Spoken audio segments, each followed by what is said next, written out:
I think, at least politically, it's an opportunity to demonstrate. We've already demonstrated that we can take drastic action on a short-term scale for a problem that affects everybody. And if we're able to communicate about climate change in a way that raises the stakes as much as the stakes have been raised for COVID, then I think that we have a real chance, because we've already demonstrated we can do this. Hi everyone, and welcome to another episode of Stokely, a creative endeavour to ensure we continue to connect, listen, learn, and evolve through the art of conversation. And today, I'm super pumped to share this conversation with Dakota Jones with you, because Dakota is an amazing guy, and he's done a lot within his life in terms of going from being an athlete to then changing his motivations somewhat to still being an athlete, but having a lot more reasoning behind what's driving his decisions to compete, to travel, to continue to kick some butt, and also to make a positive impact in the world. So I really like to thank Dakota. I think there's so many takeaways out of this and so many things that we can learn from someone like Dakota and apply in our own lives on macro scales and micro scales for sure. As always, I take a moment and pay my respects to the people that were the traditional custodians upon the lands which this podcast was created, and I'd like to pay my respects to the elders, past, present, and emerging. Thanks a lot again for listening, and I really hope you get something out of it. We're going to talk a lot about Dakota's upcoming projects and his footprint camps, which is going to be a really exciting thing to see happen and hopefully spread around the world a little bit. So thanks a lot. I hope you enjoy it. Let me know what you think and keep well out there. My good friend, how are you? Good, man. How are you? It's good to see you. I'm doing all right. Excellent, man. It's good to see you too. What's happening? Well, just hanging out. It's the evening for me.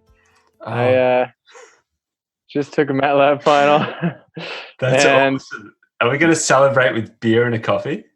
Yeah, exactly. Cheers, man. Awesome. Congratulations. Thanks. I think I passed the class.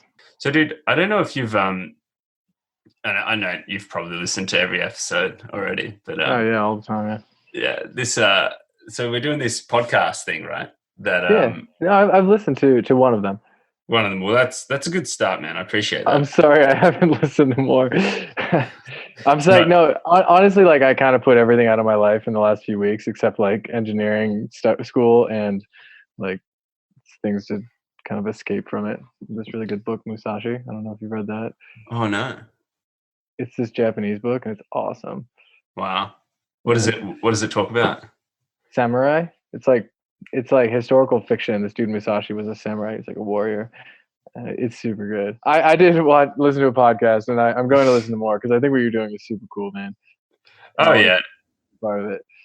Yeah, I mean, it's like one of those things. Like things come into your life, and you can either, they come into life when you need them, or when you sometimes feel like you don't need them, but you actually do need them. And I feel like a lot of podcast conversations I've come across in the past have just been super random, but sometimes perfect. So yeah, whenever you get the chance, man, go for it. But there's no rush on that.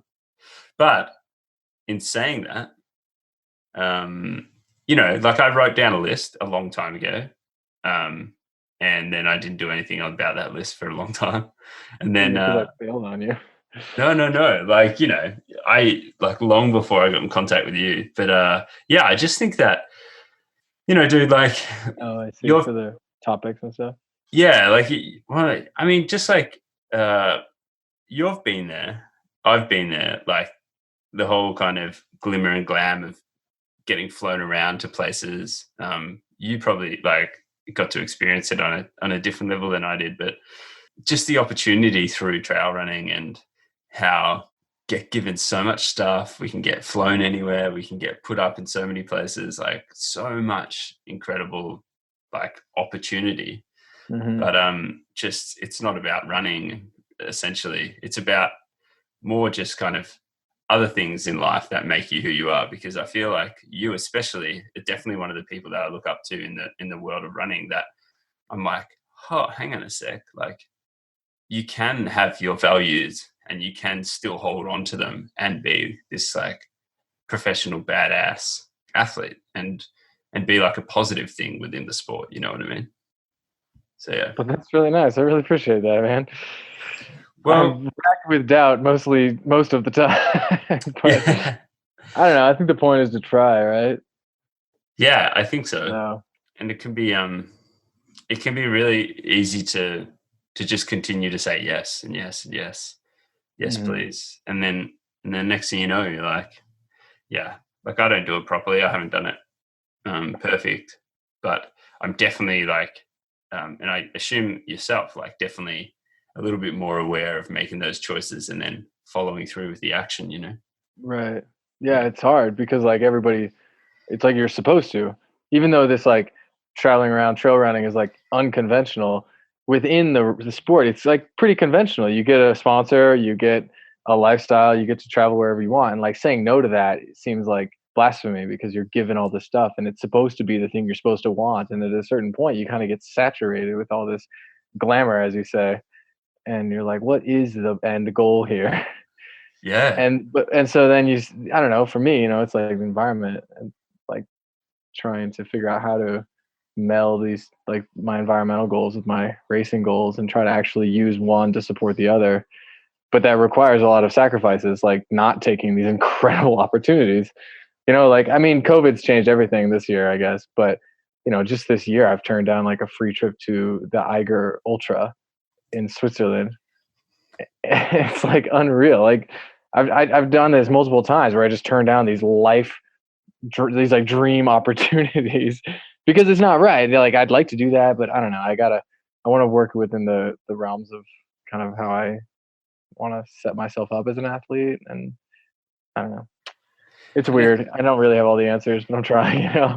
yeah, no, like, and I think it's totally fine not to have any answers, and I think eventually what will happen, I believe this, and I guess for me, I try to really, really believe it. Eventually, when you take that power back and you take that choice back into your own hands, Hmm. then the quality of what you do is going to be so much richer anyway. You know what I mean? Yeah, I think so. The reason why you do it that underpins all your actions is going to be like really in tune with your values and really in tune with the person that you are or you want to be. And I feel like, yeah, you could travel like I've done it, you've done it, travel to all these incredible experiences and then sometimes land back at home and it's almost like a blur sometimes. You're like, whoa, did I stop to really appreciate So that? And I think if you do it differently that really aligns with your values, even if you don't have all those incredible trips and incredible experiences, it's still going to be like as yeah, the ones you fulfilling and had meant something, right? yeah, totally, And I totally. don't know. I've gotten to a point where I'm traveling so much that it's like, oh boy, I got to go to Argentina this weekend. Fuck. All right, here we go. You're like, it's like a job to like travel around the world, like run the mountains, and that's ridiculous. It makes you feel ungrateful, but it's because I don't know, like when people don't have these opportunities, they look forward to them for months or years, and they like save up and then go on these trips, and it means something to them. Whereas if you do something all the time, I mean, it's just what is it? The economies of scale, Yeah. The larger it gets, the less each one means. So Yeah, absolutely. Yeah, it's well, the cool thing is awareness of it, and I think that's the starting point. You've got to identify, you've got to be aware of the thing that's kind of grinding your gears a little bit, and then figure out a way to action on that. I was always just so stoked and so pumped when I saw what you were doing in 2018 for the Pikes Peak Marathon. With, thanks, man.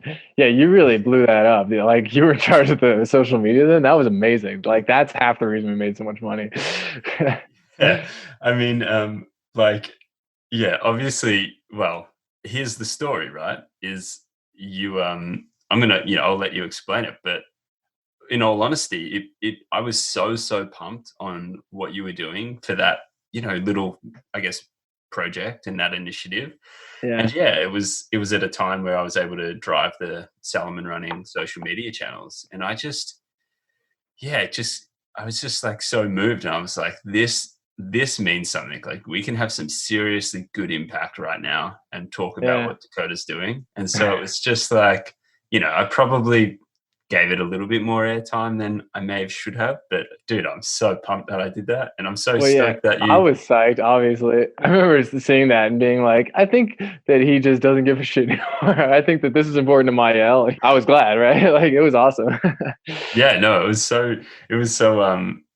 so cool to see it grow so much, you know what I mean? And Yeah. just get some traction. Yeah. So And you were a huge part of that. yeah, I mean, well, I'm stoked to be able to be a part of that because, like we were saying, that was one of those more meaningful experiences, Yeah. and it's rad because, well, I'll let you explain what it is that what you did. And by the way, a lot of people get caught out, but we're totally recording right now, so a lot of what you've said already is amazing. So. I was thinking, boy, we should probably just start recording. But so tell us a little bit about where that originated from and the people that you worked with, and just give us insight to it. Yeah. So Pikes Peak, 2018, I rode my bike from Silverton, Colorado, where I was living, 250 miles up to Manitou Springs, ran the race, and then rode my bike home. And basically, I mean, I'm like really into environmental issues, and it doesn't take long when you're into environmental issues to look at your own impact, right? And then it's a constant struggle of like how much impact you have, how you can reduce it, all this kind of thing. And so as a athlete, like we were talking about, we have all these opportunities to fly around the world and stay in hotels and travel and like climb mountains. It's like unreal opportunities. And so saying no to those opportunities feels ungrateful to a certain degree. But then when I try to think about it on a fundamental level, I'm like, come on, like I'm here to experience these places and like do value them. And if I travel in a way that damages them, then I'm being very hypocritical. And I think hypocrisy is an inherent part of being an environmentalist. There's no way to avoid it. And it's okay, honestly. Like, that's what you have to come to terms with, is that a level of hypocrisy is inevitable and okay. However, it's worth trying to reduce your impact, right? And I also want to continue being a professional athlete and running races and competing because it's what I've done for my whole adult life and I love it. And I also think that as a community, we can have more impact than we can as individuals. And the trail running community is really tight. So, I was like, I love traveling, and I love racing, and I also love protecting places. So why don't I just try to travel in a way that, protects these places? Obviously, there's all kinds of things that are wrong with it, or not wrong, but all kinds of things that still don't add up. Like, yeah, maybe I saved a flight or a bunch of gas or something from driving, but I'm still wearing clothes that were made in Bangladesh, and I'm eating food that was grown in like Chile or Kansas and trucked to wherever I buy it. It's not perfect. However, the point was honestly to make a gesture. It's like, I know that the flying an airplane or driving a car uses a lot of gasoline, and gasoline, when it's burned, it emits carbon dioxide, which contributes to climate change. Okay. Obviously, my own impact is negligible in the grand scheme, but it still matters to me to do everything that I can, no matter how negligible it may seem. And so, yeah, I always thought, you hear that motorcycle? Yeah, sorry. Uh, yeah. So anyway, I always thought like, yeah, why don't I bike to a race or hike to a race or something, and biking makes sense to me because it's, you can do it. It's pretty efficient, right? Riding a road bike. I mean, you can go a long way in a day on a road bike and you put some bags on. It's pretty awesome. And so, yeah, I'd always looked for years. I've been looking at ways to like figure out how to ride my bike to a race. And that was the one that finally came together, like with my, where I basically finally decided this is a thing I really need to do. And also, it was convenient that Pikes Peak was in the same state that I was in, right? It's a reasonable introduction to this kind of travel. It's 250 miles, which, considering how far my races are normally, is not a big deal. Yeah, and so basically the idea was I just rode my bike up to Pikes Peak and ran the race and rode back. And I tried to tell the story along the way, and we made it a thing for Protect Our Winners to raise money for their work. Um, and yeah, I guess it was more about a story and a gesture than it was about. I mean, I don't know. I guess it was just a kind of a big experiment to see if this was possible, and to also set kind of make a statement to the running world that I'm willing to sacrifice my race if that's what it takes to protect the environment. But ideally, we'd be able to protect the environment and run races, you know? I think it definitely needs to be said that so you cycled 250 miles, which is something even longer in kilometers. I don't have my Yeah. calculator right now, but I don't even know what kilometers are. well, because the majority of the rest of the world does deal in kilometers, we should probably convert that. But it is like, I think it's around 400, I think. yeah. So yeah, you rode that distance. You went to this race, and I do need to paint the scene a little bit because it's Pikes Peak Marathon. It's 13.1 miles, so half a marathon uphill, 21.1K, and then all the way to Pikes Peak, which is sitting at, I think it tops out at just over 14,000. Yeah. 14,000 feet. So extremely high, all at altitude, and then you bomb back down into Colorado Springs, and then what happened in that race is you won the race. You also set a new downhill record, which was like really, really incredible, and you did it whilst running in one of the more competitive years, or a very competitive year of the race. So it wasn't like you were really affected by your performance. Like your performance wasn't affected by cycling all that way to the race and then going out there and absolutely blitzing it. Like that's a huge thing. And I think what you mentioned before about sacrificing your performance for the ability to raise awareness of environmental issues is a huge thing. And so, how long have you been having that dialogue in your mind of, damn, I kind of want to cycle to a race, but I really don't want to affect my performance? And when did that switch to be like, you know what, if it does, it does? Yeah. It's hard to say. There was no epiphany moment where I was decided that that's more important to me. Um, Honestly, I think that when I ran UTMB in 2014, I dropped out, and a big reason I dropped out was because I was walking. I mean, yeah, I was walking for hours and hours. I was already not having a great race, but that's like the most stunning place in the world, right? The Alps. It's out of control. It's amazing. It's a wonderful place. And I realized that I was having a terrible race and I didn't care at all about finishing. I was like, there's no value in this for me. Like, I don't want to be doing this anymore. I don't know what I'm here for. Which is sort of a cliche breakdown, I guess. And it's really easy to like make these excuses. I was like 75 miles in when I dropped, and it's easy to say that I was disillusioned when in fact I was just tired.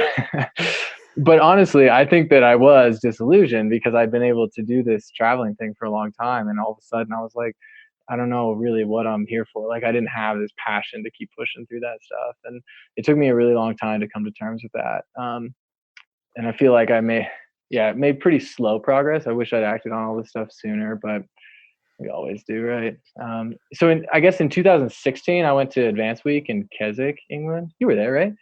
No, I wasn't, but Oh, I you was weren't going to there. ask No, you about I this. met you the next year. That's right. So in Keswick, up in England, it was Advance Week in 2016, and I took a cargo ship across the ocean that year. That was like a trial because even if you are going to ride your bike to a race, it's tough to bike across the ocean. So you got to find another solution, and airplanes are an easy target for people trying to reduce their impact. And of course, you've actually worked on cargo ships, right? Well, I took it one step further. I actually worked on an offshore platform, like a Oh, oil and yeah. gas platform. Yeah.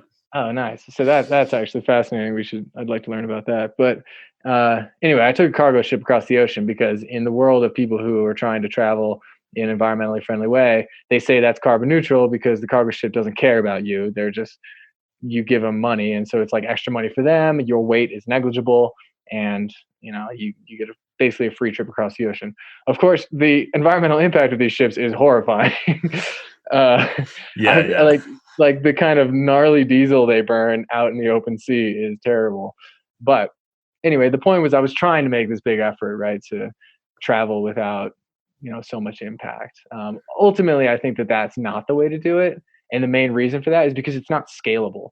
You can't, if everybody travels by cargo ship, then all of a sudden the cargo ship will be based on tourist travel. Like that ship was traveling whether or not I was there. But you can't say that about airplanes. They travel based on consumer demand. Um, so anyway, it was worth doing. It was a cool experience.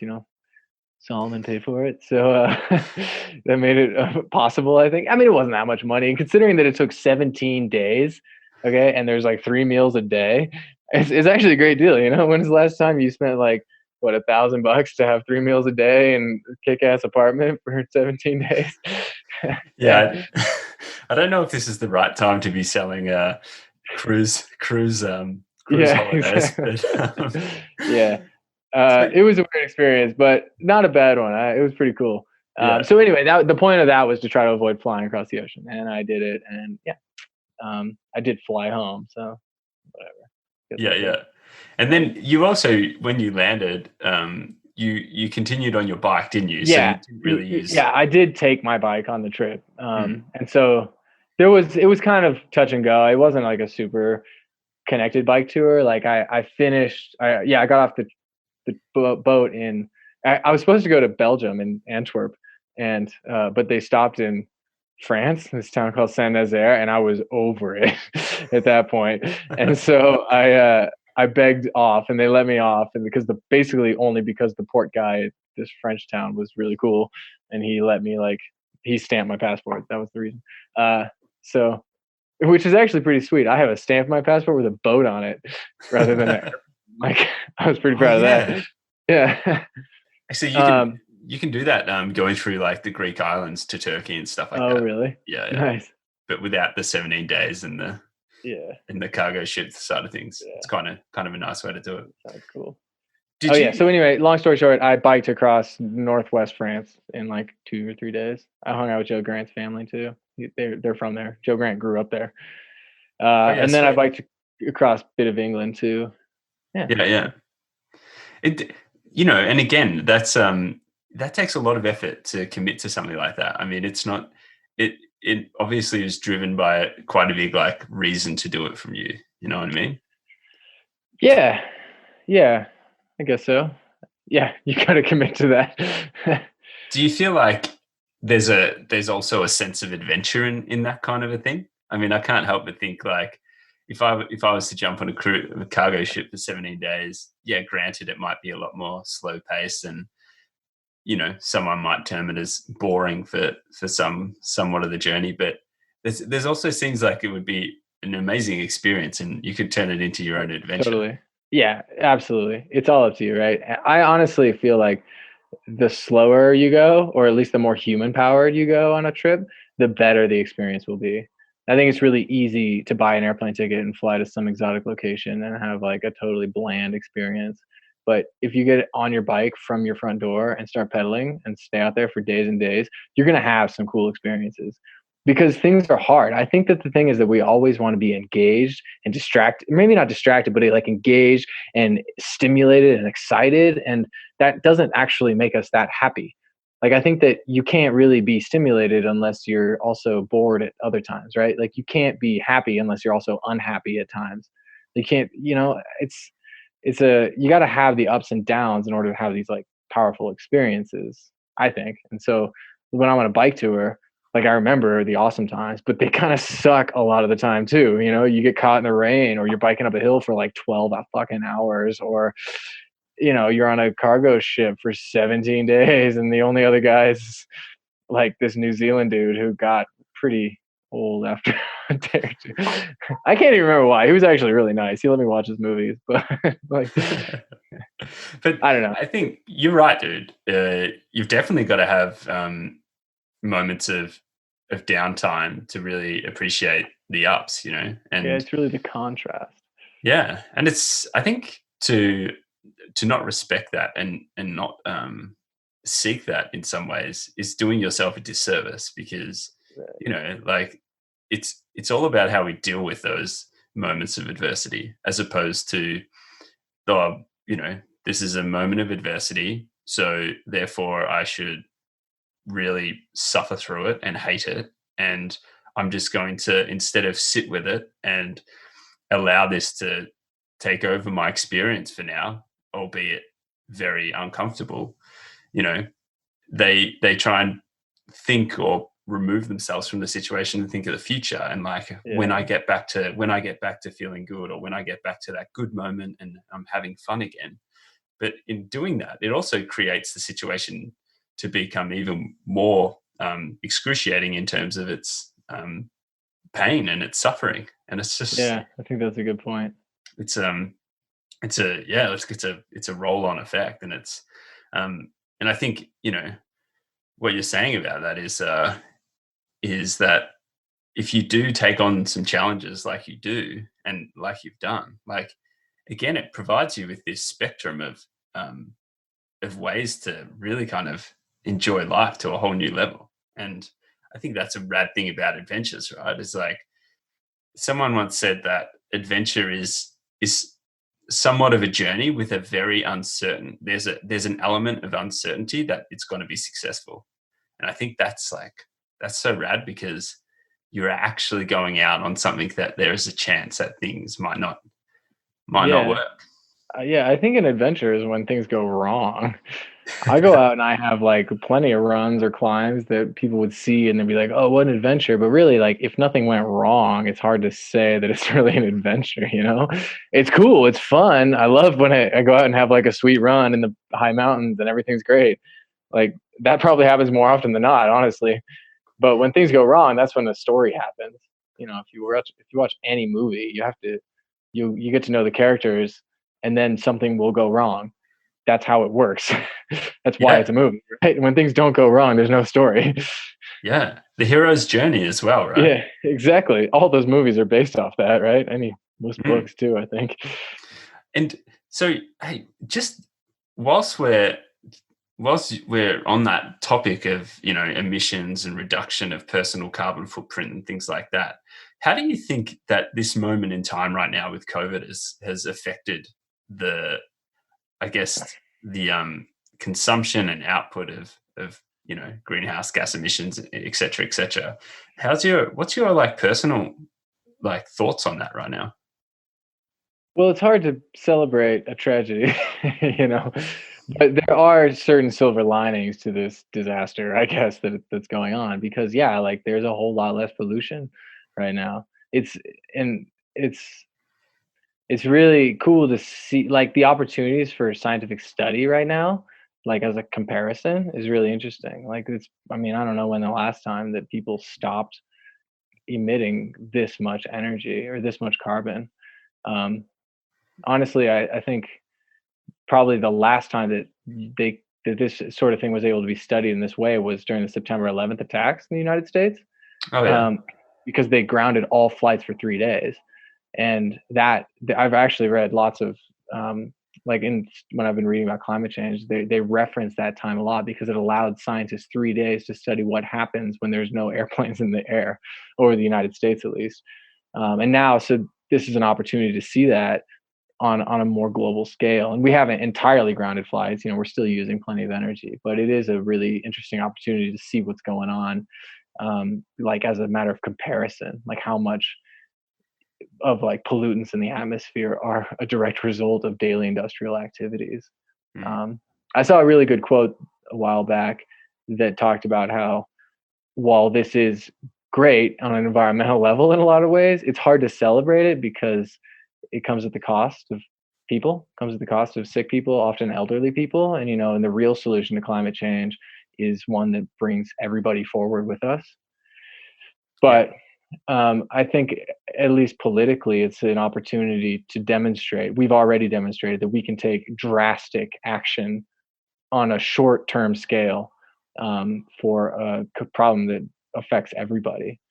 And if we're able to communicate about climate change in a way that raises the stakes as much as the stakes have been raised for COVID, like, then I think that we have a real chance because we've already demonstrated we can do this, right? Because the solutions to climate change exist. What we need is the political will to do it. And we've shown that we can shut down the economy on a short notice. So, you know, like I said, it's not really great to celebrate a tragedy, but there are some silver linings here that are worth paying attention to.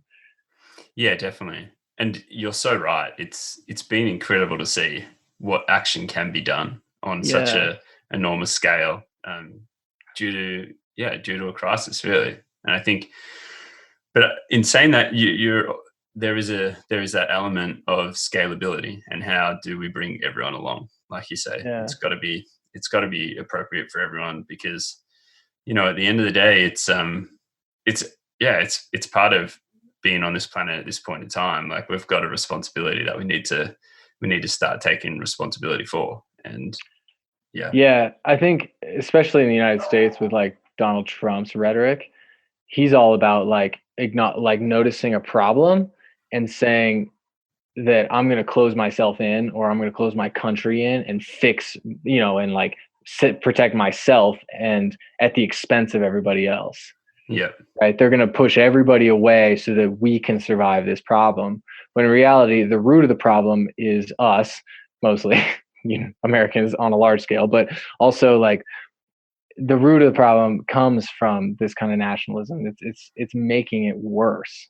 Like, if we want to actually solve this problem, we have to work together, because even though like, especially in America, we have this whole like ethos, this history of self-reliance and independence, and so it kind of makes sense that we like push everybody away, but it's not going to fix things, because there's so many people on the planet that we either work together or die. That's kind of what it comes down to. mm, And so, by acknowledging that, there's that, like, doing your own thing, going and living in a, I think, at least politically, it's an opportunity to demonstrate. We've already demonstrated that we can take drastic action on a short-term scale, for a problem that affects everybody.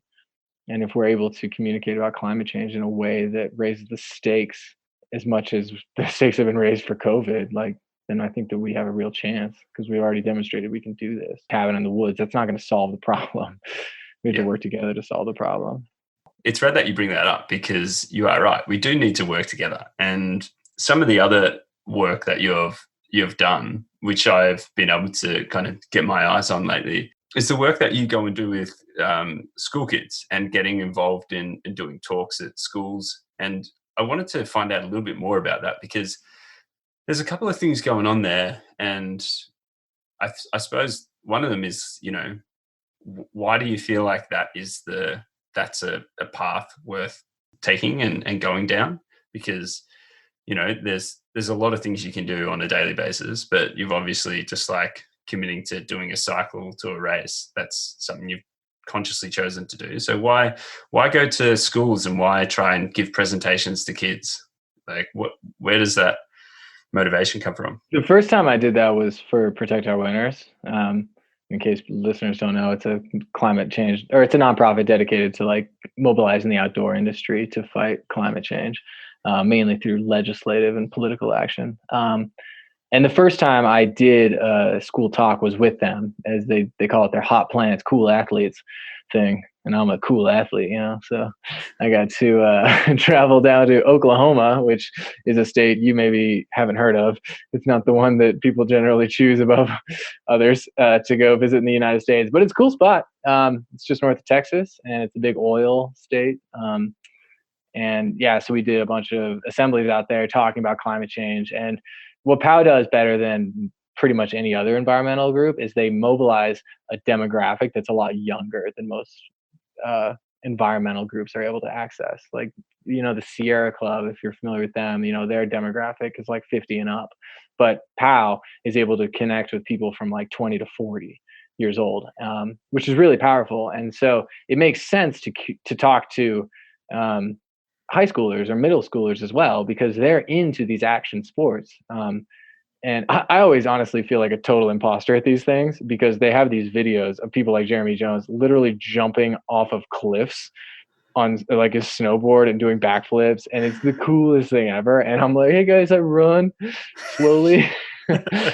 Uh, a lot, yeah. So I always try to show, like, at one point Killian made a sweet video of us climbing to make me look cool, so I show that one, But the point is, like, kids are, they get excited seeing these cool ass action sports, and then the goal is to demonstrate that all these action sports are in peril because of climate change, as everything, and using that as a context, because even though climate change affects everything everywhere, it makes sense to talk about it in terms of the outdoor industry, because people are connected to the things that they do the most, like their hobbies, right? And so if we're working within the outdoor industry, we can talk about people losing access to skiing or mountain bike trails or kayaking or whatever. So yeah, anyway, the younger generation are the people who are really going to have to deal with the problems that are happening. And so it's worth it to get them engaged with this issue from a young age, and also to get them to become leaders. Like, we need people to at least hear about these issues, and I like to engage in discussion. So, in Oklahoma, I actually expected to deal with a lot more kickback on this, but we didn't. People were actually really into it.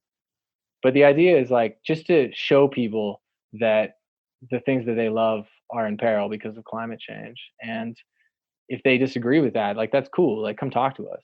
Like, we don't have all the right answers, but we think we have very compelling evidence that this is a global issue that everybody needs to get involved with. And getting people pissed, whether because they're pissed that it's happening or they're pissed that we're saying it's happening, it's just getting people in this conversation. And I don't know, maybe I said that wrong. I don't want to piss people off. That's not the goal. The goal is to get people just engaged with this issue. I'm rambling. We should Let me take over for a second. So yeah. obviously that was motivating. You got something out of it, because you've gone on. Have you done them solo without the support of Power? Yeah, so they provide resources for the athletes to give these things all over. They have, like, a giant, they call it a deck. It's a PowerPoint presentation with some really nice looking slides and all cool videos and graphics and stuff. And I can I can use as much of that as I want in my own personal presentations. And so every time I've done a presentation, I'll adapt it to whoever the audience is. And I've given talks to high schools and middle schools in Colorado too, and I feel like a few other places that aren't coming to mind. And last year I went on a series and did like 3 or 4 talks at, like, colleges and some like just theaters in small towns around Colorado, just trying to tell stories about what I do and why I do it, and kind of putting this environmental spin into the outdoor world. So what's the carry on from that? Because I see that there's a lot of inspiration, and there's a lot of content out there that gives a lot of energy to the emotions we feel about the environment, and we get this feeling of, like, damn, I really want to do something. Like, I'm ready, I'm engaged, I'm connected with the environment, and I'm ready to put some time and energy into it. But quite often that's where it stops, because they're like, Yeah. well, the shit, like, I don't know what to do right now. So how do you guys follow on and provide, like, a platform or an event to then, like, allow people to action their emotions in a way that helps contribute to the goal that you guys are Right. trying to Yeah, achieve? that's a constant thing. Like, that's the point, right? We go do these presentations and get people psyched, but we need to actually carry it through to get people taking action. Um, and honestly, on a personal level, I really struggle with it because I don't really see a whole lot of actions that anybody can do that seem to make any difference at all sometimes. But there are actions we can take, and POW does a really good job of pulling people, like, into the fold.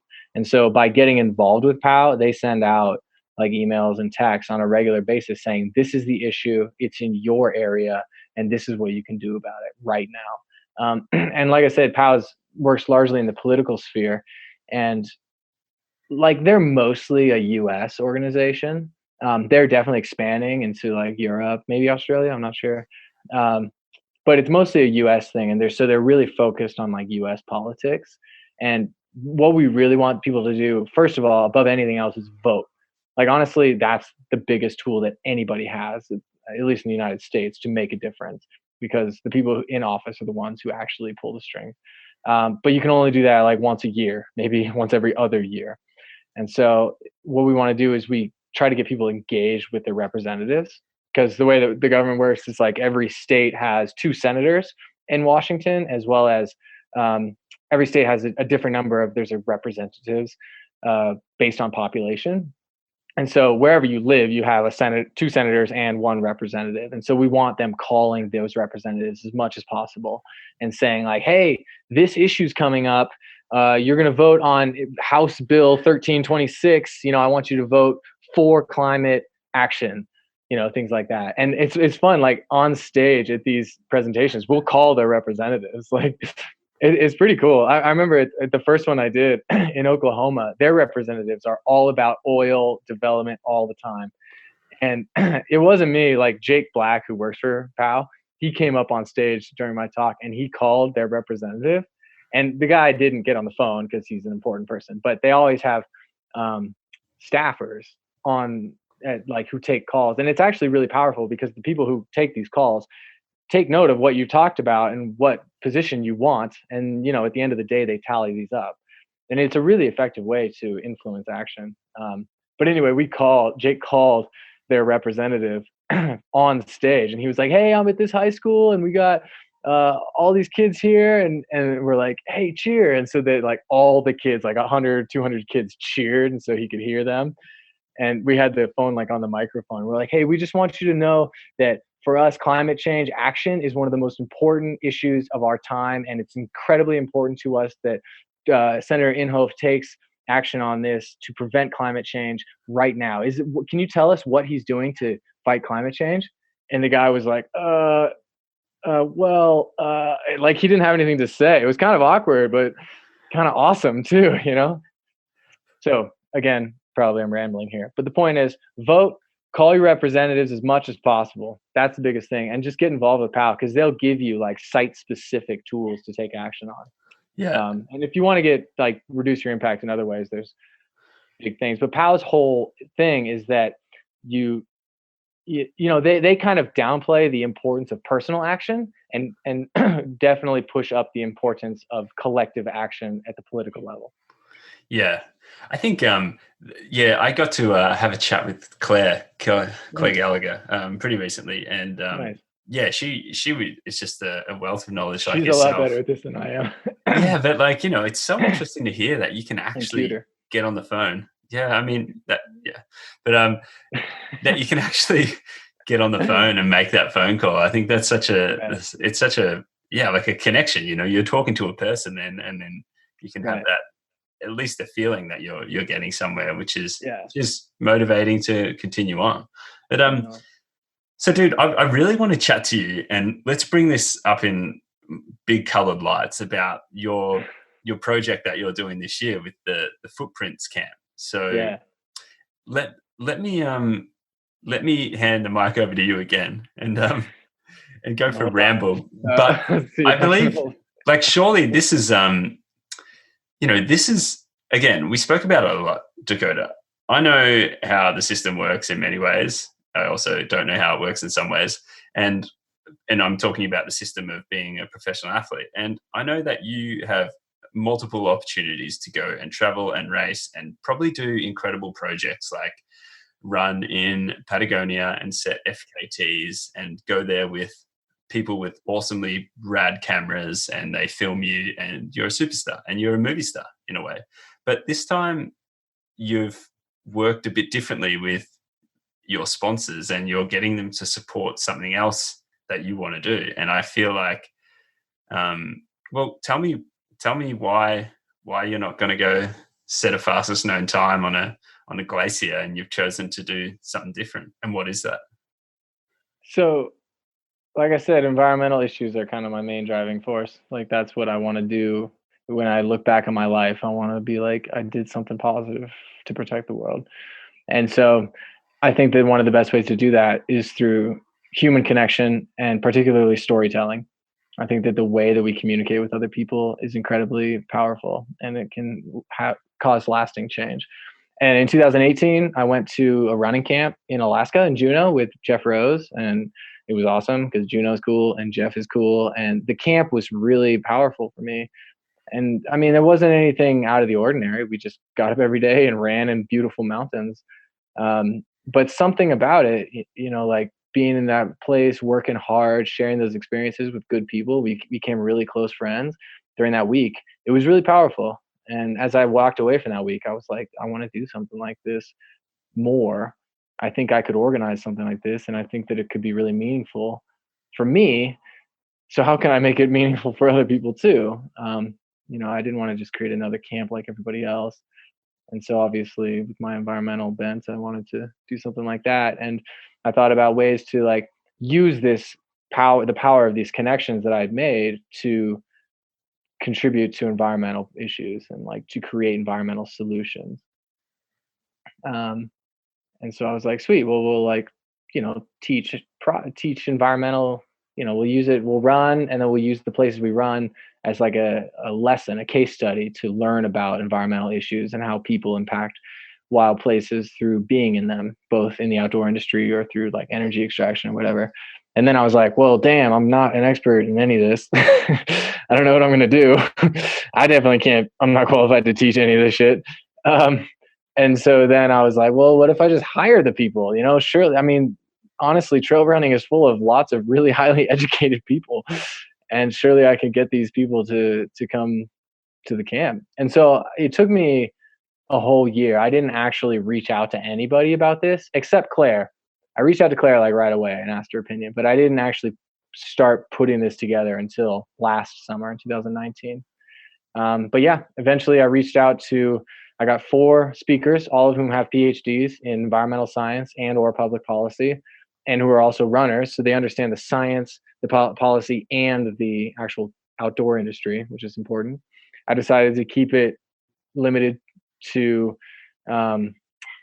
college age runners because I wanted to have the context of a similar age range, people in the similar areas of life, so that they can have that even more of a connection.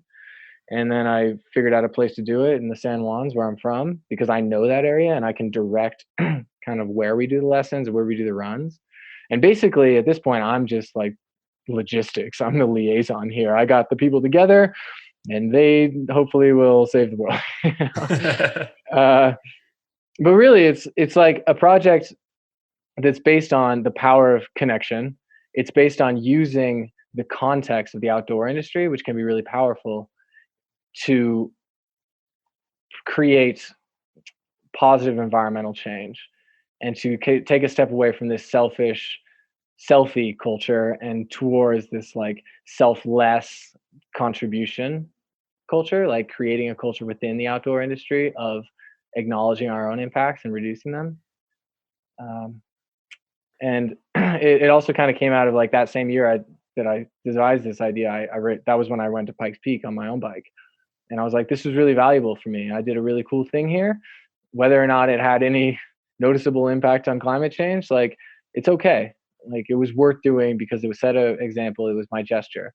But I was also like, it didn't change the world. Climate change is still happening. So how can we scale this up? Maybe if everybody did projects like this, that'd be great. But we can't expect everybody to take 2 to 4 weeks off of their life to bike to races, and that's not honestly what would change the world. What we need to do is have personalized solutions. So if I can create a camp where every one of these campers comes with a project that's going to improve their own community, then that's, at this point we have 13 campers. That's going to be 13 times the positive impact of my own trip. And then on top of that, if we get really good people like you, Mael, to be there and take good photos and videos, and we can tell this story to as broad of audience as possible, then obviously as we get farther away from this center of the camp, the impact's going to be less and less. But still, we're going to be telling the story. We're going to be putting these positive vibes out, and we're going to tell everybody exactly what we're doing, why we're doing it, and how they can do the exact same thing. It's the opposite of a business. All the information is going to be there. I want everybody to recreate this. Open source, absolutely. Yeah. So, I mean, it sounds awesome, man. And I'm so stoked that you've put your time and energy into that. And Thanks, man. I believe that it's definitely going to have an impact. Like, I've received a couple of messages from people that have been accepted into the camp, and they're stoked, like Oh they're yeah, totally pumped, cool. and it's Yeah, it's great. you were a mentor for one or two of them. We have two Yeah, Australians coming. yeah, Well, I can't wait. And then we're gonna, yeah, it's like you say, like, protect our winners is mainly based in the US, but this kind of concept with your camp is one of those things that can be modeled in different areas and have that far-reaching impact. And I think, that's the idea is we want to generalize the way we're doing it as much as we can, because again, like most people can't take 2 weeks away from or more from life and jobs and family and everything to do this stuff.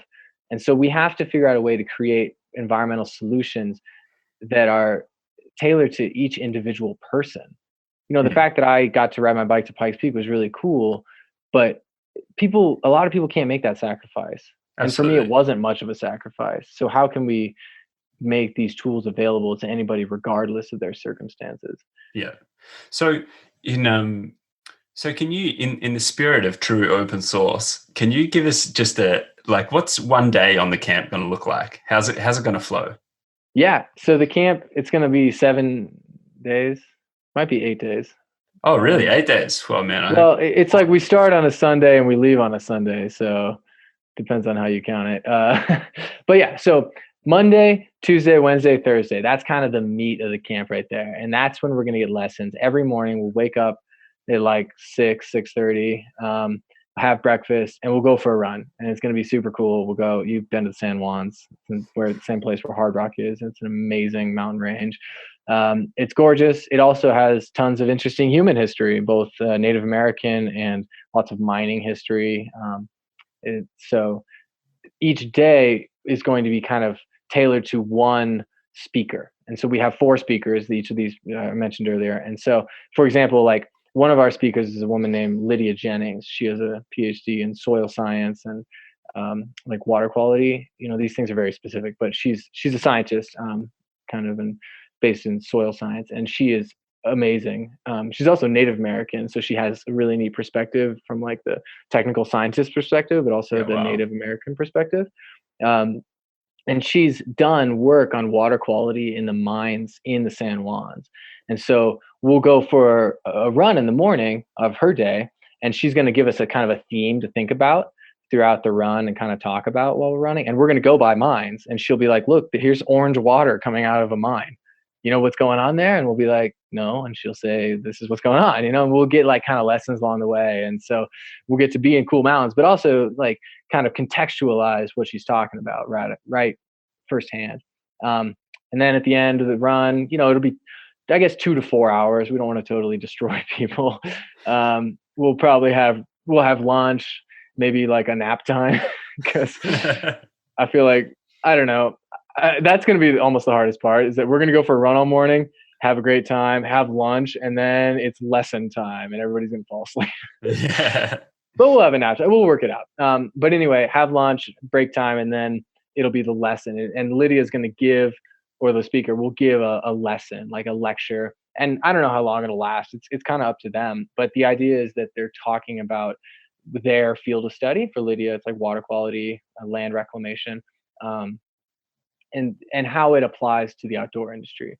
And she'll know what everybody's projects are, so she'll be able to kind of tailor it to that. But there's 13 projects, so it'll be kind of general. But she's going to give a talk about how people can apply her specific knowledge to their projects.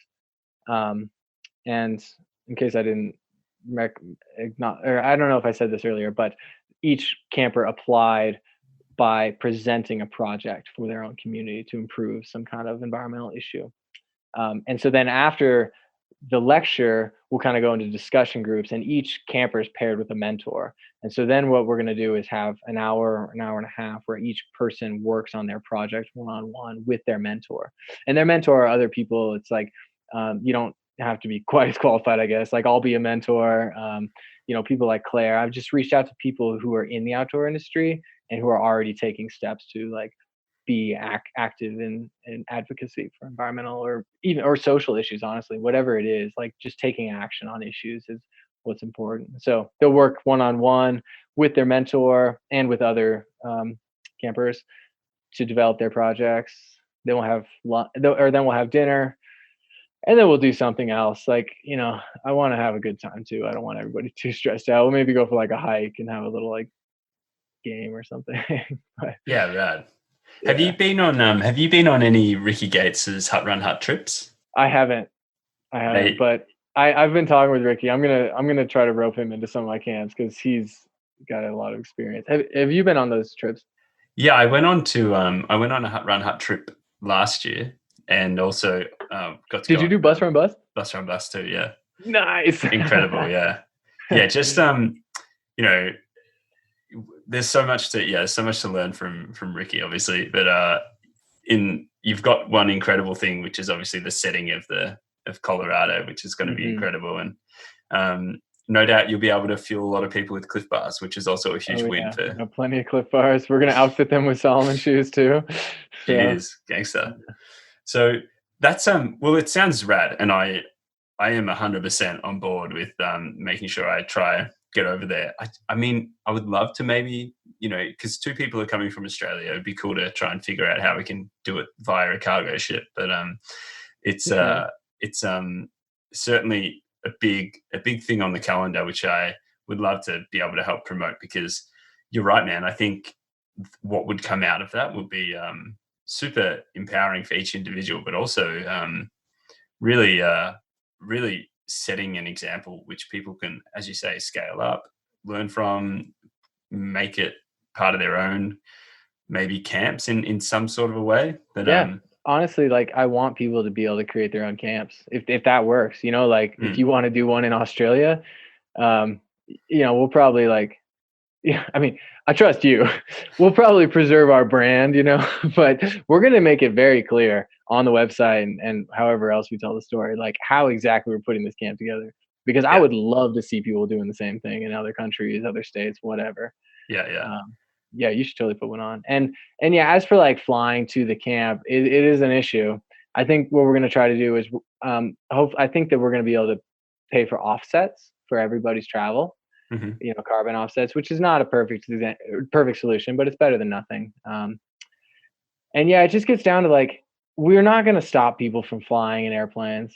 That's never going to happen. We're not going to stop people from driving. And I don't know if that should happen. That's not the world we live in. What we need to do is find better solutions, ways for people to do it sustainably. And I definitely know that coming together with a bunch of like-minded, motivated people will lead to a lot of really cool answers. Maybe not to that exact question, but it's worth doing.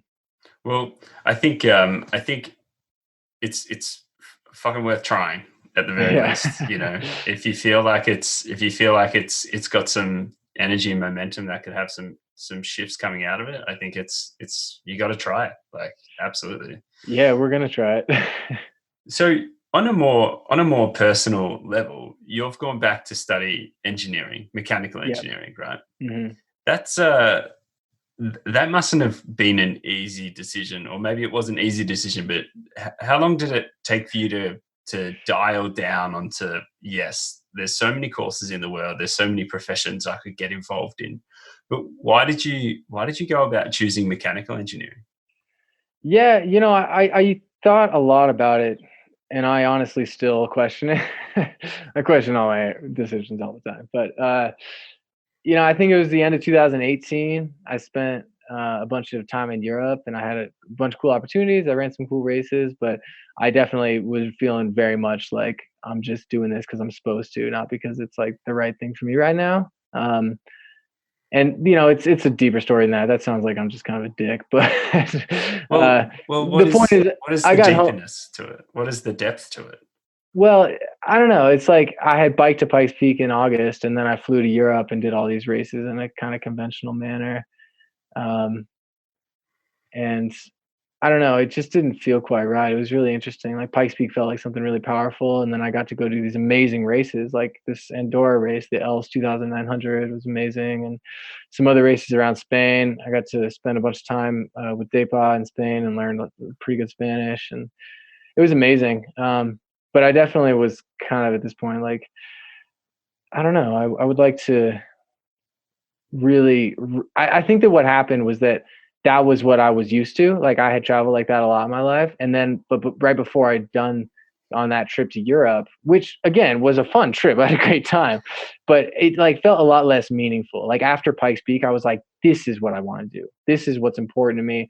Like I'm going to use my whatever position I have as an athlete to do environmental issues. That means the most to me. And so when I got home in I think December, November, I was like, well, I better dive into this. And one of the things that had always kind of stood out for me is my ignorance on all environmental issues, which is something that the more I learn, the more I realize is always going to be the case. I'm always going to feel like I could learn more. But um, even though Powell is always talking about how you don't need to be an expert in climate science, like for me personally, as I'm putting myself out there as this kind of public advocate, like I want to know as much as I can. It's really important to me to be able to talk about these things intelligently on every level.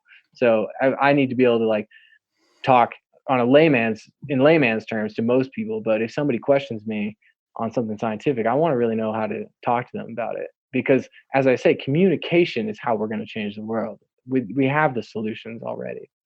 And so, yeah, I was like, well, should I study climate science or something else? And like I just said, like after Pikes Peak, I was like, yeah, I saved what, 2 tanks of gas because I didn't drive to Pikes Peak and back. So it's not that big of a difference. And even if it was, people aren't going to stop driving. People aren't going to stop flying. And it sounds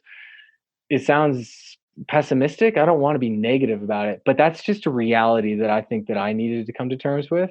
It's not going to happen. So what we need to do is find ways for people to do it more sustainably. Mm-hmm. Right. And so obviously I'm not going to like design the perfect airplane or the perfect car, but whatever contribution I can have, small or large in that regard, then that's worth it to me. And so I really liked the idea of working in coming up with solutions to things like technical problems, like a truck, that emits all this carbon dioxide, or airplane. I like the idea of coming up with a solution like that and then making it economical, because politics bum me out so much that I feel I don't want to deal with that at all. But if I can say to a politician or to people like, hey, you may not agree with climate change, but this is cheaper and it's cleaner, like if you can do that, that seems a lot more effective to me. At the same time, we need people doing economics. We need people doing politics. We need all people in all these realms. But I decided that at some point, if I'm going to be an expert in something, I have to dial it down and focus on something. And it's going to close a lot of doors and it's going to be painful, but I have to do it if I'm going to be effective. And so for me, like I said, solutions sound pretty positive. And so I ended up choosing mechanical engineering after talking to a lot of engineers I know. And I really like the idea of materials engineering specifically, because that's really fundamental to everything, and I could see myself like trying to work with Solomon in the future as an engineer and like designing recycled fabrics or biodegradable fabrics or something. So rad, man. Well, that's thanks. great. Like, I think it's listening to how you speak and your kind of, your the feeling you have for it. You're the perfect kind of person to be an engineer. Engineers are Oh probably yeah, thanks. like it's the way it is. It's Well, you solve problems, man. And it's great that you've been able to make it happen. Like you said, there can be some like real paralysis by analysis if you try and focus and find out, and you try and know what your path is. Like actually, there's this quote by Joseph Campbell that goes like, if you know what your life path looks like, it's not your life path. And I think there's some uncertainty around what it's all going to come out and look like for you, but that's a great thing. Like it's you shouldn't have to know exactly, but you've definitely got enough motivation, and you've got the endurance behind you. You're an endurance athlete. That just applies to life as well. Like it's going to be I think it's been one of the hardest endurance projects I've ever undertaken, without question. I'm just about to finish the first year of it, so holy cow. But thanks, man. That's really nice of you. I appreciate that. No, okay, yeah, and I can't wait to see it all come to fruition. And hopefully, you're an engineer. I want to be more like you. It's funny. Like I always admired and respected engineers. My dad was an engineer. He was a chemical engineer. But fuck, ever since I started engineering school, it's taken this respect to a whole new level. They're like superheroes to me. When I was like talking to the kids who are like TAs in some of my classes, and I'm like, "You're graduating this semester?" It's like I get starstruck almost. I'm like, "Oh my god, how'd you do that?" No, man, you'll soon be on the same level, and yeah, it's great. I mean, you can just walk around with a little note inside of your wallet that says "I'm enlightened," and you can just show people. Yeah, That's brilliant. laminated. Eliminated by the school system. 10 Yeah. cents. Didn't pay for it.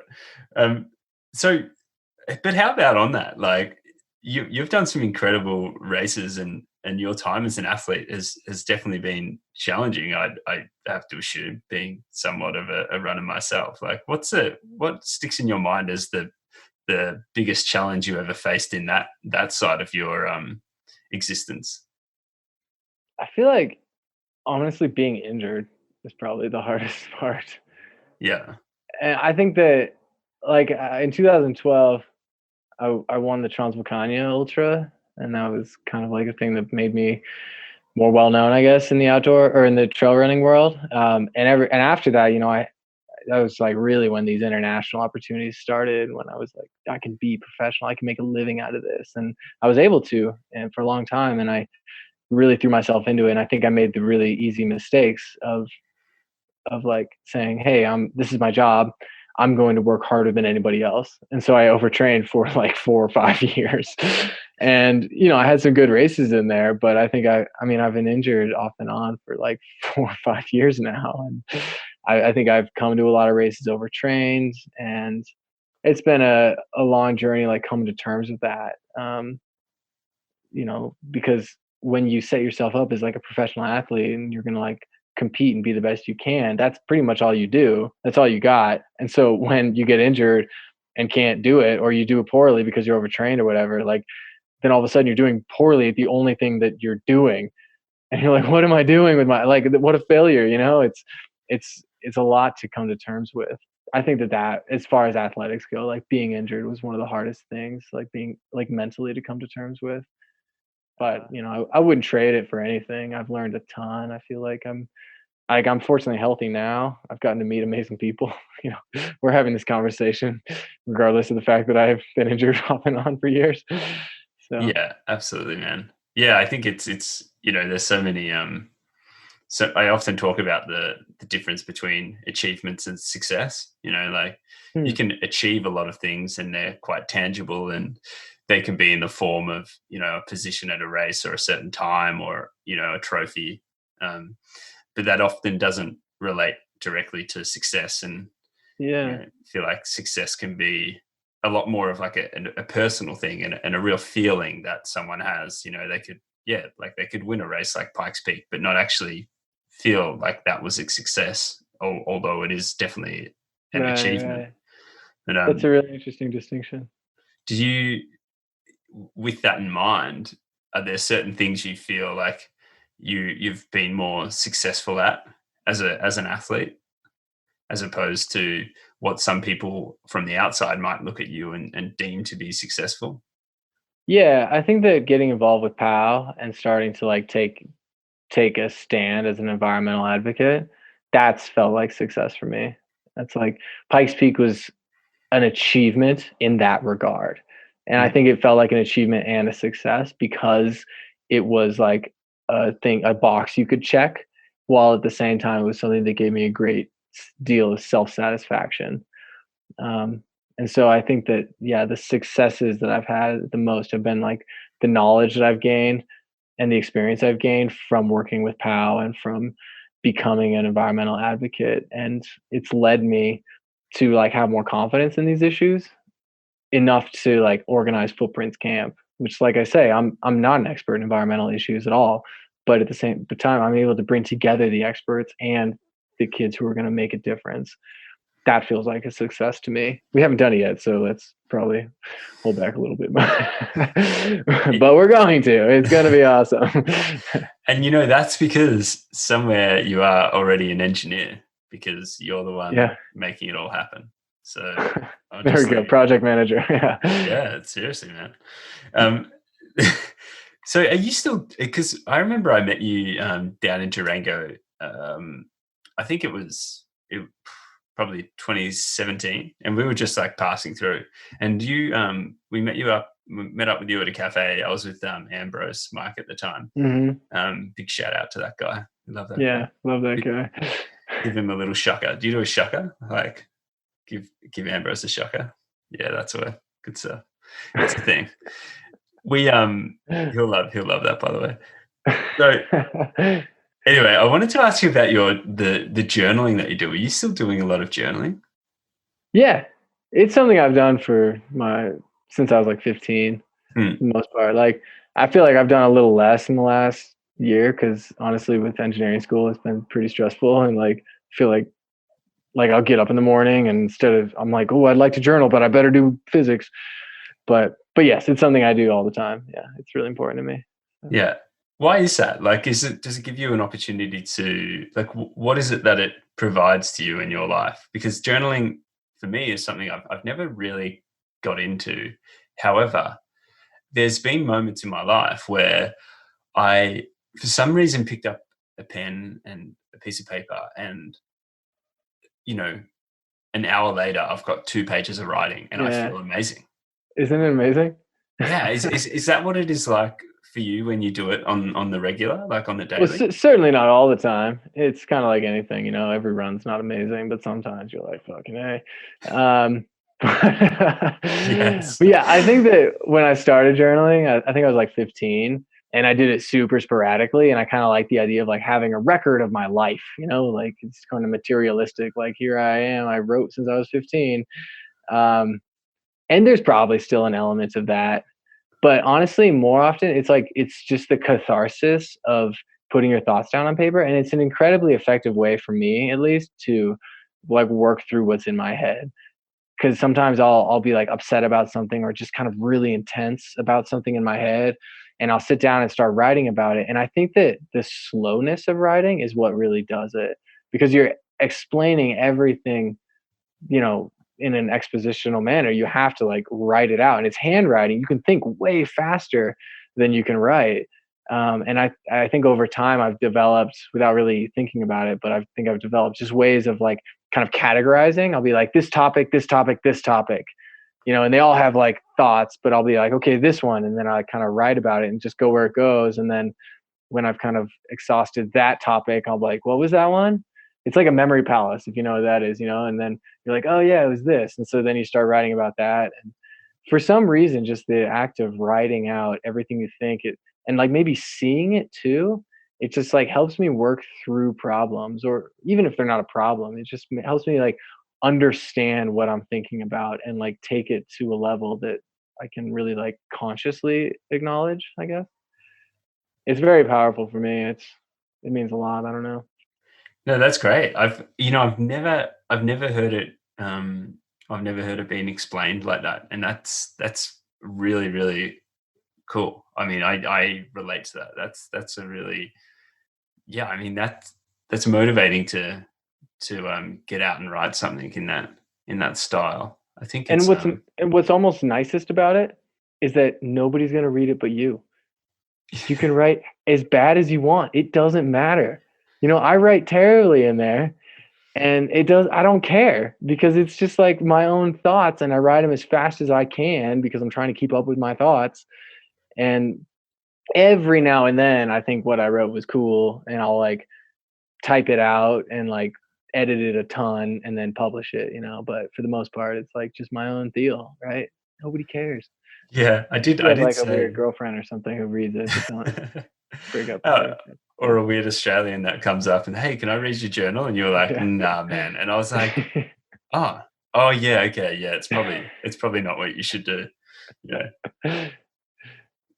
So that's that brings me to ask you a little bit about, because writing is a medium, and you choose to use it how you wish to use it. And for you, obviously, you've just explained it's quite cathartic. And I kind of think, is that what a lot of, I don't want to say younger people, but is that what a lot of people do these days with their with their, YouTube channels and stuff like that? Do you think it's the same thing where they're just like talking to the camera and it's their expression of like, this is what's wrong in my life and this is. Yeah, it could be. It's hard to say. I really hesitate to like assume what other people are thinking or feeling, but yeah, I think that makes a lot of sense. I think that we all want to express ourselves in some way. And I think it's probably never been easier to express ourselves publicly than today. And so, yeah, I'm sure a lot of people are doing that. I personally find a lot of value in writing it down in a way that nobody's going to see it, because I think that helps me understand what I'm thinking well enough to communicate it in a way I'm proud of to the world. I think there's probably a big risk in being like vlogging live or something and being like, hey, I had this thing happen today and it made me feel this way. And like all of a sudden you said something you regret. I don't know. Like, but I mean, it works for a lot of people probably. So Yeah, yeah, no, I think we all just want to express ourselves, right? We've all got a lot on our minds no matter what. So, writing's my medium.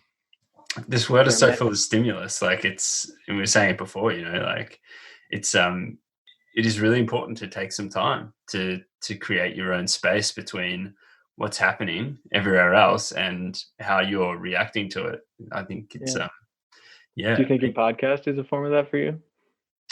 Yeah, it's interesting because the podcast for me, I love conversation. I get really energized by conversation. So Nice. it's probably more of a stimulus because it gets me just pumped, it gets me motivated. I guess in some ways I have an influence on that because I choose to talk to people that I am someone like either inspired by or curious about. So my mind gets pretty racing afterwards. And some of the stories as well are also in the same way, just so incredible that they're very taxing to speak about, to have a conversation about. So, but yeah, I mean, I do a lot of meditation and I really do a lot of breath work and cold exposure, things like that. And I feel, and running as well. Running is such a great way to create some space. And so yeah, I guess I do a lot of that. But journaling comes up a lot when you do research and kind of figure out what other people are doing to create that space. And it was just so rad to see how committed you are to journaling, and it's because you've also written so many articles as well, like put them on Iron Fire and things like that. And you're a talented writer. Like you've got some skills in that realm as well, which is totally cool. Like I can't wait to be on the camp and do a little how to write an article class with Dakota, because I think that's got to be like a class you could put out there, because writing is like public speaking, and you can connect with people through conversation, and you can connect with people. A lot of people still connect with blogs and stuff like that. So I think the more you can teach people how to bring writing into their life and maybe give them the confidence and the motivation to do writing, I think you've got something there that you could also pass on to others and get them having that effect in that whole different medium. Not a bad idea. Thanks. Yeah, I'd like to honestly think of writing as very similar to public speaking. I remember when I was in high school and I like started trying to write stories, in the classes they make you do it. And I just remember thinking of it in like is like a speaking thing. I wrote in like a manner in which I speak, but also if I think I'm writing something, like if I was saying something and I think people would get bored, then I probably shouldn't write it down.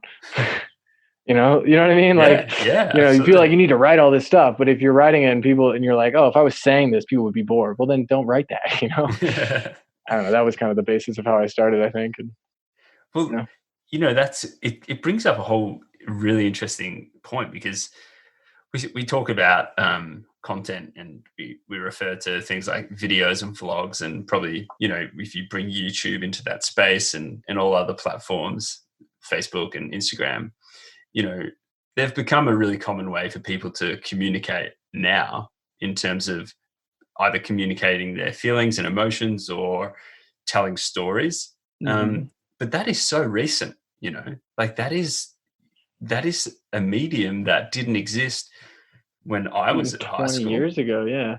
Yeah, and it's just incredible because up until that point, it was writing.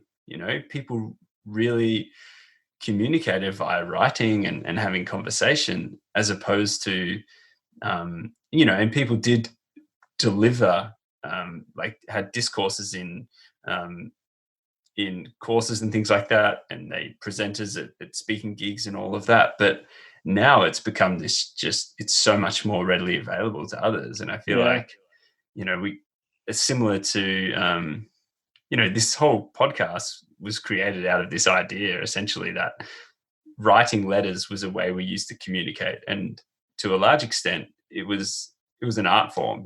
People used to write letters, and Totally.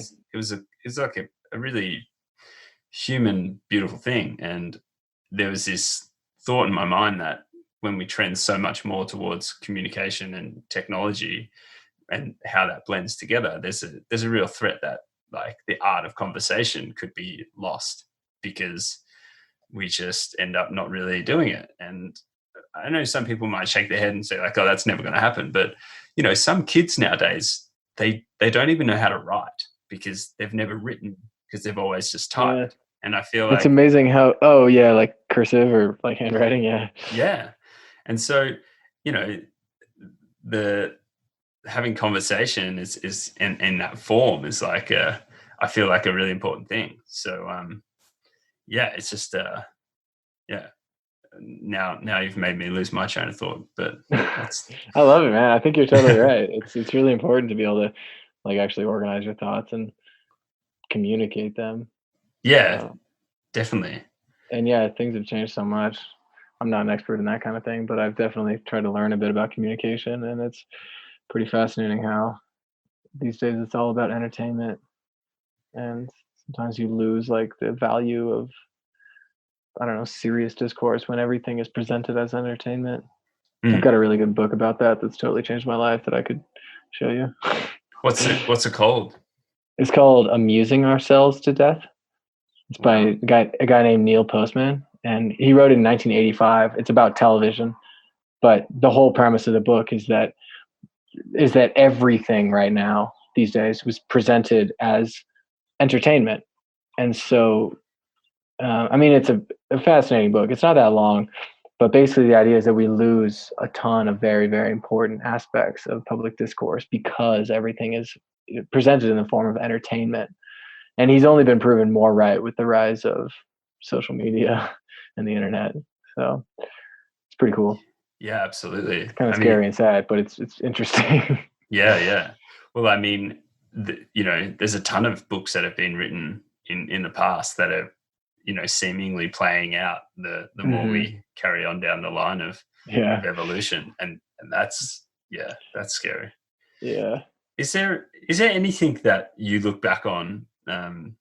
Well, I've got two questions. One would be, what's the advice that you would turn around and give to the young Dakota that that you've that you've I garnered would over? say, I think these days I've been wishing I planned better. I think that I could have accomplished a lot more if I had had the confidence to look 3 to 5 years ahead and say, these are the large general goals that I would like to accomplish, and then to like make plans to create them. Because plans change, goals change, it's totally fine. But I think that I remember in 2012, people were talking about planning up to 2015. I was like, I don't even know where the hell I'll be in 2015. I'll be like so old at that point. Now it's 5 years after that point, and I think that I could have been more effective as an athlete, and I think I could have reached this point of becoming an environmental advocate a lot sooner if I had like written my goals down and kind of thought them through on a longer scale earlier. Yeah. Yeah. Well, I guess that ties into a little bit, like, do you have any like regrets or opportunities you feel like you may have missed out on if you, like, I guess if you did plan better? Yeah, it's something I struggle with a lot. I feel like lately I've had this kind of attitude where I think of something and I wish I did it differently. Like I think of some, like when I think of 2014, like I mentioned a long time ago, when I was running to UTMB, I think of that and I'm like, damn, I knew I was into environmental issues then. I could have put this together then and I didn't. And that's like a regret. But it doesn't necessarily need to be a regret because maybe, I don't know. It's easy to say these things in retrospect, right? I should have done Mm. this or I should have done that. Um, it's easy to think right now after a year of engineering school that, if I had started this 3 years ago, I'd be done now. And what the hell did I do for the last 3 years? I didn't do a damn thing. So, it's easy to go down that road. I don't know if it's really useful. I think I think when people say they have no regrets, I think that's bullshit because everybody has regrets.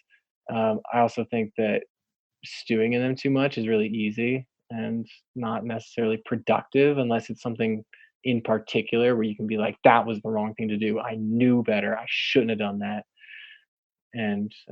But then use it to be useful in the future, like, I don't know. I feel like personal relationships are things that I've had regrets about in the past and try to think about those sometimes, like in my relationship with my girlfriend and how I can, not make the same mistakes basically.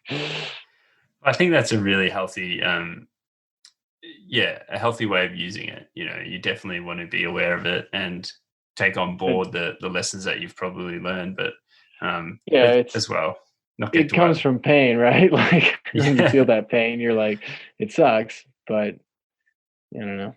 You should just make it useful because yeah, otherwise, just pain and for no reason. you know, at the same time, it's very hard to plan effectively when you are in a situation of turbulence with regard to your ability to be a professional athlete. I mean, the amount of stuff that has come up for me over the last 5 years, I could never have imagined. Yeah, And definitely. it's an incredibly privileged situation to be in. It's an incredibly I'm incredibly grateful for it. But when I think about it on a practical level, if I was to have planned, you do plan yourself out of a lot of opportunities, which there are benefits towards that, and there's also um, negatives about that. But Mhm. I think, like you said, it's not dwelling on it, it's just using it. And things happen when they're meant to happen. And we might not realize it right at the time and get caught up in being like, oh shit, like I would have been done by now if I had started already, like when I thought about it. Right. But Yeah. I mean, that's just kind of pointless. yeah, I don't know. I think that sometimes having regrets can improve or increase your sense of empathy for others too. When you mm, see people doing stupid things or yeah, making obvious mistakes, I think it's when you acknowledge that you've basically done the same stupid shit in your own way, like it makes you a lot more empathetic to people's mistakes and helps you understand and communicate better with them in the future. yeah. And we spoke about it before, you've got to have the darkness to be able to see the light. Like it's Yeah. part of the flow. It's great because you can feel the feeling of having a regret and then uplift the feeling of appreciation for what you've got and what you've Yeah. been able to achieve. So I think it's an interesting question because I think it just allows people to hear a response from someone like yourself, because a lot of people look up to you, especially in the world of trail Mhm. running and ultra running. Yeah, sorry to have to put that on you, mate. Oh But my god. and I know 13 people are definitely looking up to you to provide an incredible experience and start them on their Yeah, I better journey. not screw that up. Sorry, No, man. but thank you. That's really nice, man. But I guess one of the biggest reasons for asking a question like that is to shine light on the fact that you are also just human, and we all make mistakes and we all have regrets. And Mhm. even though you have been a phenomenal athlete for many years and you've got many years of doing that to come, there is also a point at which none of us are perfect, and to be Right. perfect makes us unrelatable to everyone else. And I feel like you know a huge part of just adopting what we feel is the right thing to do in life also comes with the necessity to just understand that we're not going to do it all perfectly and we're going to make mistakes, and Right. some of the things that we really want to do are a bit weird. It's like, Dakota, why would you like not want the opportunity to travel around the world and race like an absolute badass for the rest of your life, man? Like, you're weird that you want to go and study engineering. Like but it's being weird is a fucking beautiful thing. And I feel like we just got to, make that a little bit more accepted in the world. I like that. Well, dude, let's. I just want to thank you again for having a chat, because there's so much more to you than that kid that came second at Hard Rock and won Transvolcania and achieved all these other amazing things in the sport of running, which I think are incredible. Like when you look at what you've done as an athlete, it's flipping amazing. And I also appreciate your commitment to, like you've worked with a number of your sponsors for a number of years. And I feel like your appreciation of that relationship also says a lot about you as a person, because, it can be easy to jump around in this sport as well. Well, thanks, man. That's super, super nice. I'm grateful to have a lot of good people to learn from. And I admire you too for stepping up and doing a podcast like this, because like I've said, communication and connecting with people is the most important thing here. We know how to save the world. We just need to actually like get us all together to do it. And this is the kind of thing that makes people feel inspired and makes people feel like things are possible. I definitely feel empowered and like things are possible right now. So that's good. Yeah, absolutely, man. Well, thanks for being a part of it. I really can't wait to see what happens with the camp. And I guess I hope you're there. Yeah, no, let's plan on it. I need to look into my cargo ship right now, that's for sure. Yeah. Is there anything else you'd like to leave people to think about or ponder? Because you've got a lot of those little nuggets of wisdom. I don't know. I think the one thing that I've done a lot is paid a lot of attention to what other people think, what other people would want. And I think that sometimes that's held me back from doing what's actually right for me. And I know that that's very hackneyed to say that, but I think that if you're brave enough to actually like figure out what you really want to do, or at least you don't have to know what you want to do, because I think that's almost impossible sometimes. I think what's important is acknowledging what's most important to you as often as possible. And then whenever you make any decision, trying to make it with that in mind. So that's all I got. Man, that is some good nutrition right there for the mind. Absolutely. Well, thanks, man. All right, dude, I'll catch you later. Yeah, I hope so, man. Thanks again for listening, everyone. I really appreciate your time and the energy you've taken to sit back and listen to this conversation. And I really hope you got something out of it. I hope you got to know Dakota a little bit more too. And I hope some of the work that he's doing out in the world, you are inspired to go and find out a little bit more about. And in saying that, if you guys have anything you want to say about the podcast, then please do so at Stokely Podcast on Instagram. Really awesome to find out if people are enjoying it and what they do think of the podcast. So if you do have an extra bit of time and energy to do that, we really would appreciate it. So thanks a lot. And if you don't, then, use this as a way to spark up a conversation with someone in your own life, because that's what it's all about at the end of the day. I hope you're all well out there, and until next time, keep enjoying the good thing that we call life. Take it easy.